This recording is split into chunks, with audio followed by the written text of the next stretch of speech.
So what is up mga ka-tech shop, no?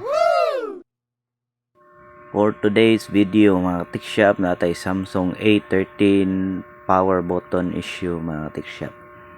So karon mga ka-tech shop, magsige lang siya kidlap-kidlap, no? Automatic, biski wag i-press ang power button, and ang kaning power flex niya disconnected na ni sa main board, kaya ako na siyang gitanggal, kay hassle kay siya. Sige siya, basta hassle kayo siya. Mas dali siya i-turn on kung wala to ang port niya, kinaguba naman to.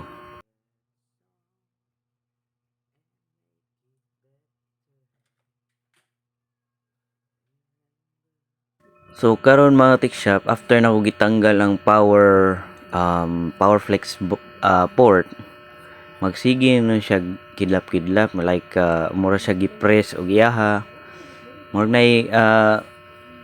nay kanang ungo mga tech shop, nga nay murag mo press siya kalit nga mo on ang iyang screen, or moadto siya sa katong restart nga menu nya. Nasula na akong misis ani kay iyang phone, and then nag-order na rin kog power flex nga port. So ato itaod mga tech shop and see if ato bang ma-fix ang issue.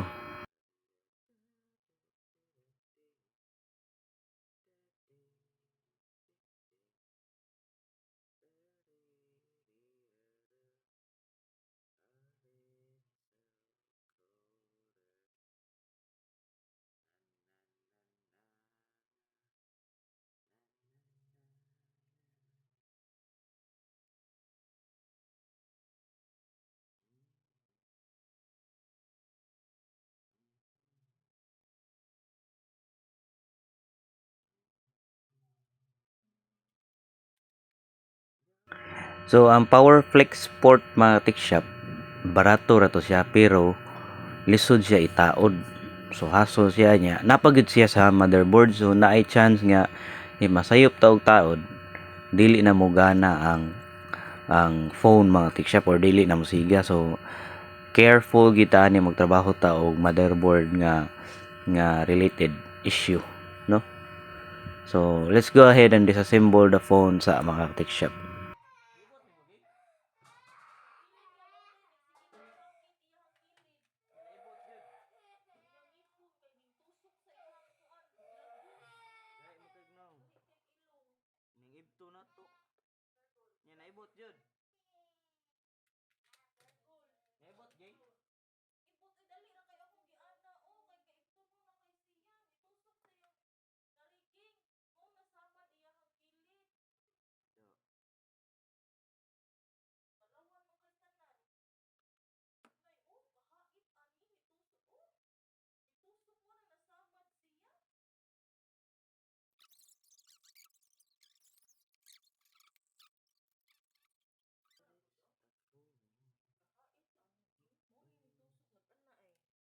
Alright, so na-disassemble na to mga tech shop. Gamit ta og microscope, soldering iron or soldering station, ay hot air og soldering iron. Magamit tag mga tweezers. So if you're interested in this kind of videos mga tech shop, don't forget to like and subscribe to my YouTube channel. And also, if you're interested on the tools that I've been using in my repairs, you can check the link on the description para maka-order na sad mo mga tech shop.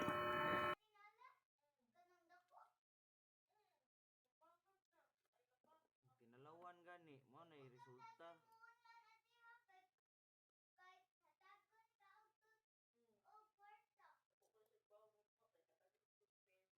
Tay na all.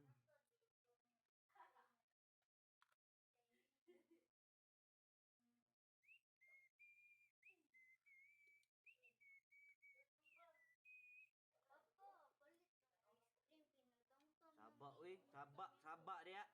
Kwarta da. Kakuan dia da.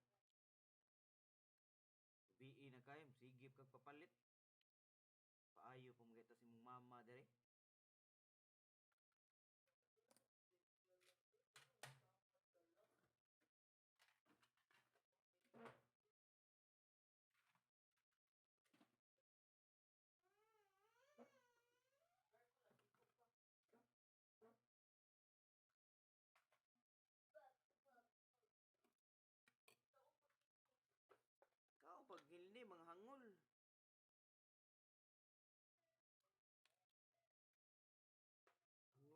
kindi.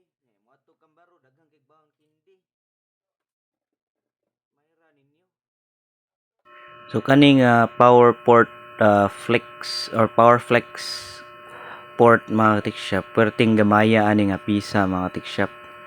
And di na nimo siya tarong og sulda if wala kay sakto nga tools like microscope. Kinanglan jud kag microscope ani. Kay gamay kayo ni siya nga pisa. So kung gipanggamit nga tools, microscope, soldering iron, hot air, nga solder wick, flux. So ako lang ni siya ibutang sa description mga tech shop just in case you're interested to practice micro soldering. Kaya ako nag-practice ra ko. First time ni nako mga tech shop nga actually kadugay nako nagsigig practice aning micro soldering. Medyo lisod din siya pero once nga maanad na ka makamaor gid ka kadugayan mga tech shop.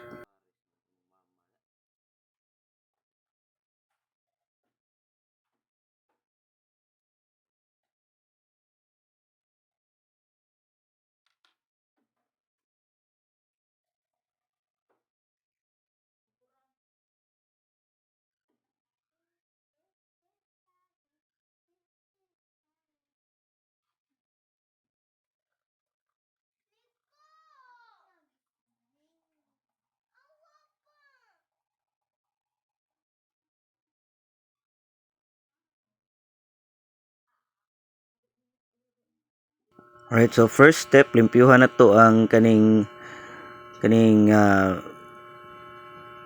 saan sa power flex man siya, power flex port mga tikshop. Imong tanggalon ang katong old nga solder lead using solder wick o kaning soldering iron. So once nga malimpyo na siya, replace na to bag-o nga solder lead.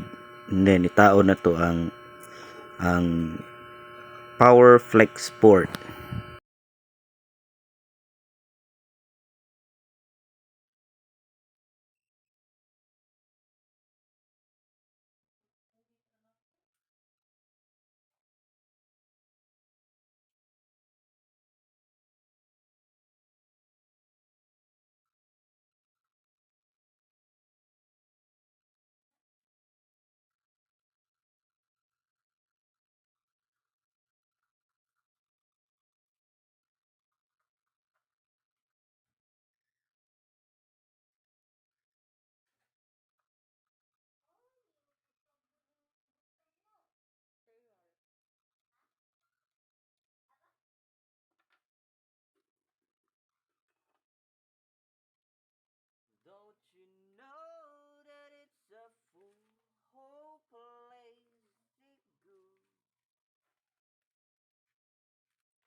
Papa lagi lakaw dito be. Baw kita gina siya natay gi-work diri.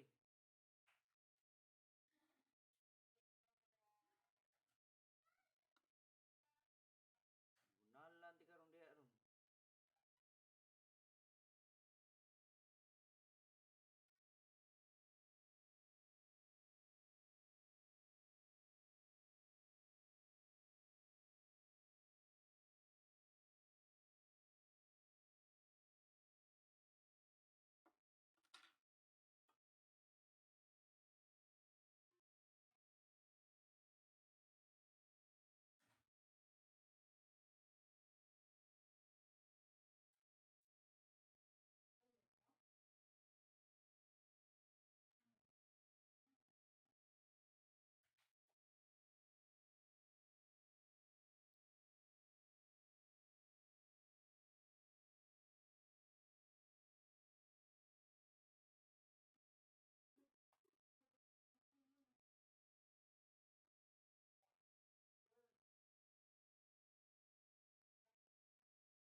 So kinahanglan ta magbutang og flux mga tech chef no kay para dili masunog dayon ang power flex nga port. Kay kung masubraan na siya og hot air, malukot man na siya. Dali ra na siya masunog kay plastic ra na siya mga tech chef. So first thing that you'll need to do, painitan sa nimo, palanayon sa nimo ang soldering lead. And that's the time you put the power flex port, and then dapat na siya ay flux para dili siya dali malanay ang plastic. Mao na siya mga technique nga kung naswayan mga tech chef.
Alright, so nataod na nato mga shop atong i-testing and see if mugana ba ang power button, no?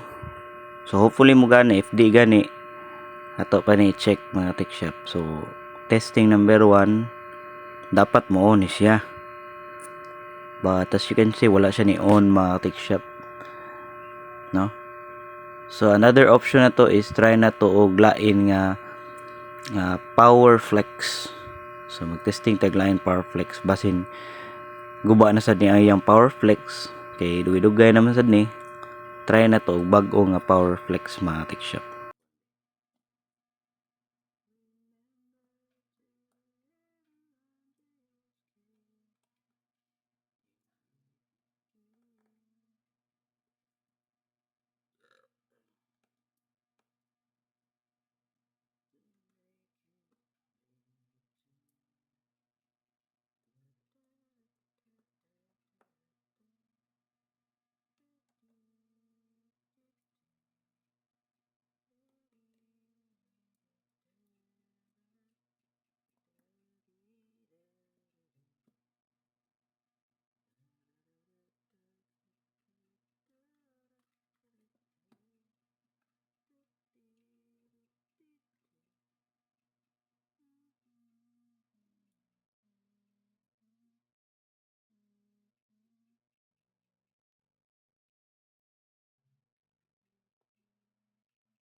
So gitry na ko og turn on mga shop, no, by shorting the positive and negative sa iyang power flex port. Magamit ra unta kog tweezer but this time wala na siya mo on. Kaned to mo on siya. So nakulbaan ko na if basi naguba ang motherboard. But when I charge it mga shop, ni charge pa man, so okay pa ni. Dako pa ni siya chance nga maayo. Wala lang siguro ni siya matarong og solda mga shop, no.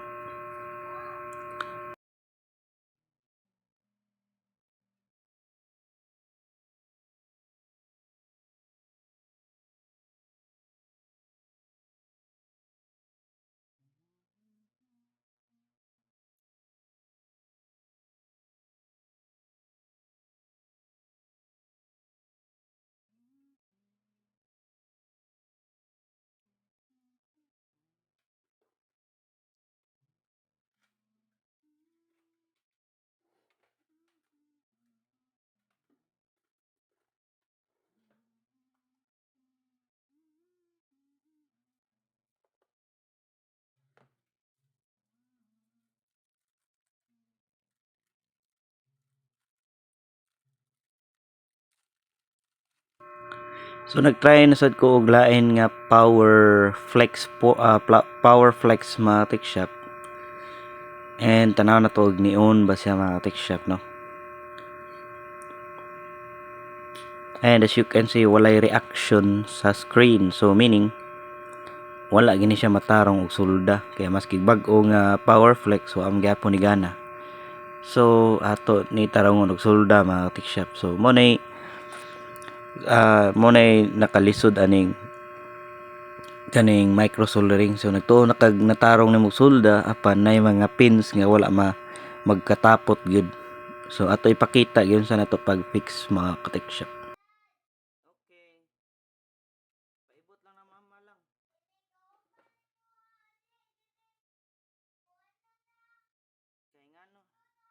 Kay ngano man. Okay.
Yan sama siya.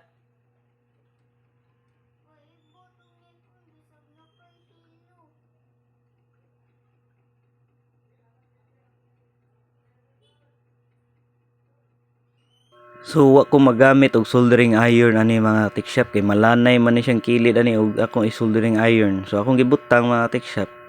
Nagamit ko og liquid solder paste. Nya ako nang padaganan og hot air. Nya ang tendency ani if daghan ra kaayo solder paste akong gibutang magkatapot ang pins ani. So gamitan na to og solder wick para makuhaan siya og kanang solder lead, no? Nato ipakita later mga tech shop, no? So gibutangan na nako og solder paste para motapot gid siya sa mga pins. Kay kana importante kanang mga pins diha nya og di na siya ma-connect gyud og tarong dito sa board. Di gyud na siya mogana. So automatic siya kung gigamitan og solder paste, hot air. Yeah, make sure na lang kay mga nakay flux para di malanay ang port mga tech shop before ka mag-apply og hot air, no?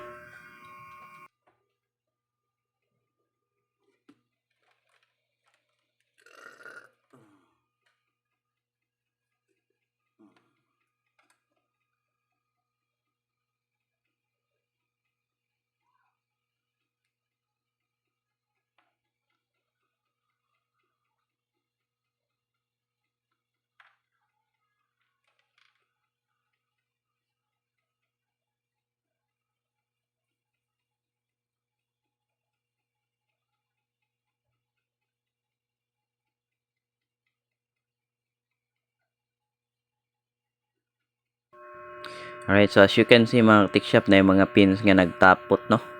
So gamitan na nato og solder wick para makuhaan ang solder and sakto ra gyud siya nga nay mahabilin para sa mga pins sa power flex. I mean power flex port. So gamit kayo ng solder wick, soldering station o ang kaning solder paste basta micro soldering mga tech shop. So if you're interested mga tech shop sa kung mga tools gipanggamit, naa na siya sa description sa video. So order na mo mga tech shop para makatry na sad mo og micro soldering. So I thought lagi sa una dili ni na ako magamit ning akong microscope kay 10,000 ni pagkapalit nako sa una, ya panahon pag ito sa audit. So nag-expect kong maabot siya December, naabot siya January na kay tungod sa audit na delay ang mga deliveries. Inya pag suway sad nako nagtuo kog sayon ra i microsolder lisod man day, so napundo ni siya pila ka tuig mga tech shop until nga nakasugat kog mga issue nga need na gyud magamit og microscope.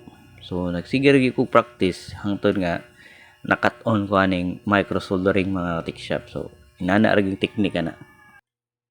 Papa, sus ka samok gyud nimo idin. Sig babadslong ni Paps la.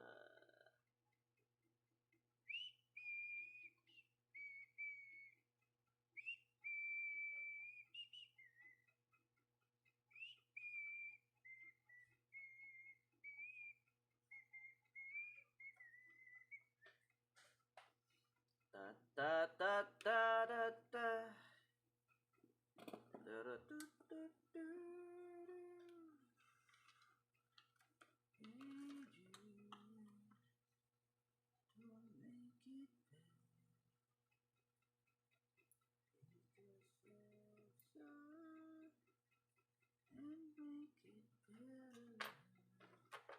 Alright, so if you're interested in this video mga tech shop, don't forget to like and subscribe to my YouTube channel.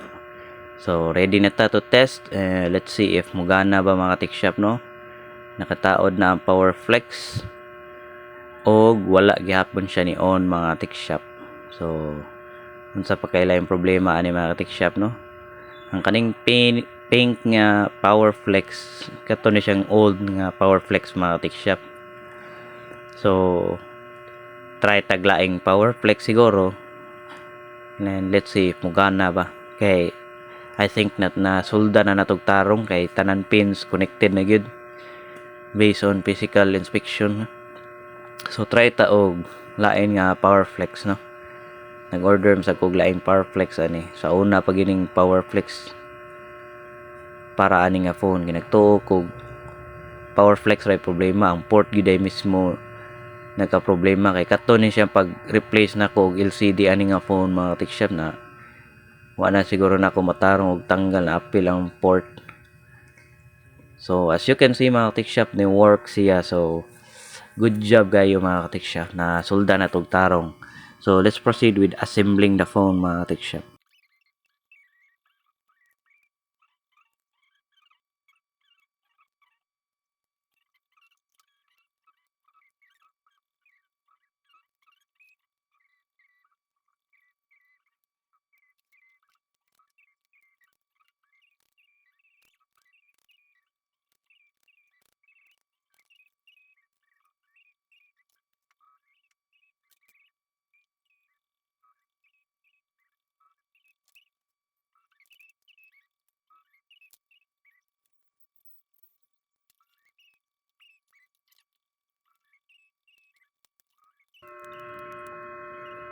So inana kahasol ang micro soldering mga tikshop, no. Power flex port pa ganito, how much more ka na mga FPC sa LCD or ka na mga CPU na mga tikshop mo na yung mga lisod. So in the future videos hopefully makaton ta na, but for now kanilang sa, no. And lipay kaya kung mimipula ni mga tikshop ni gana na gyud siya niya na ayo pa gyud ang iyang speaker. So ang katong speaker issue, so related na siguro to sa unstable connection mga tikshop, no. Alright, let's go.